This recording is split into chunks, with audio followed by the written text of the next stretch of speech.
নিরপরাধ হয়ে দেশে ফিরছেন তারেক রহমান, নেপথ্যে দীর্ঘ লড়াই সংগ্রাম।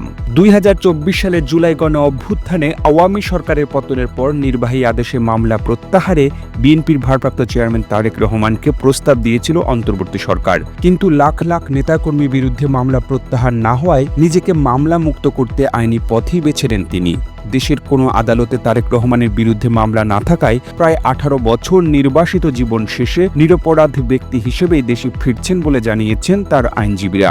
মইনুল রোডের বাসা থেকে 2007 সালের 7 মার্চ গ্রেফতার করা হয় বিএনপির তৎকালীন সিনিয়র যুগ্ম মহাসচিব তারেক রহমানকে। এরপর অজ্ঞাত স্থানে আটকে রেখে চোখ বেঁধে 18 ঘণ্টা অমানসিক নির্যাতন চালানো হয় তার উপর। ওই বছর 28 নভেম্বর আদালতের কাঠগড়ায় দাঁড়িয়ে অমানবিক নিপীড়নের বর্ণনা তুলে ধরেছিলেন তিনি। রিমান্ড, নির্যাতন, 554 দিন বা 18 মাস কারাভোগের পর 2008 সালের 3রা সেপ্টেম্বর জামিন নিয়ে চিকিৎসার জন্য সপরিবারে লন্ডনে যান তারেক রহমান।